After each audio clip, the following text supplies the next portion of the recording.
Papanoorin natin ang swimwear or swimsuit performance ni Chelsea Manalo sa 73rd Miss Universe 2024. Can't wait! Oh my gosh. Philippines! Wow. Thank you, Arbony, for Filipinas.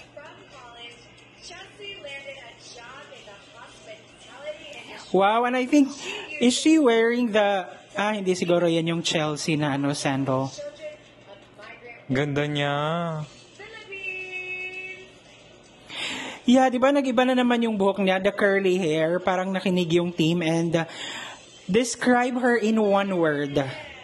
Island Her girl. performance. Performance. Island girl, ganyan. Exotic, ganon.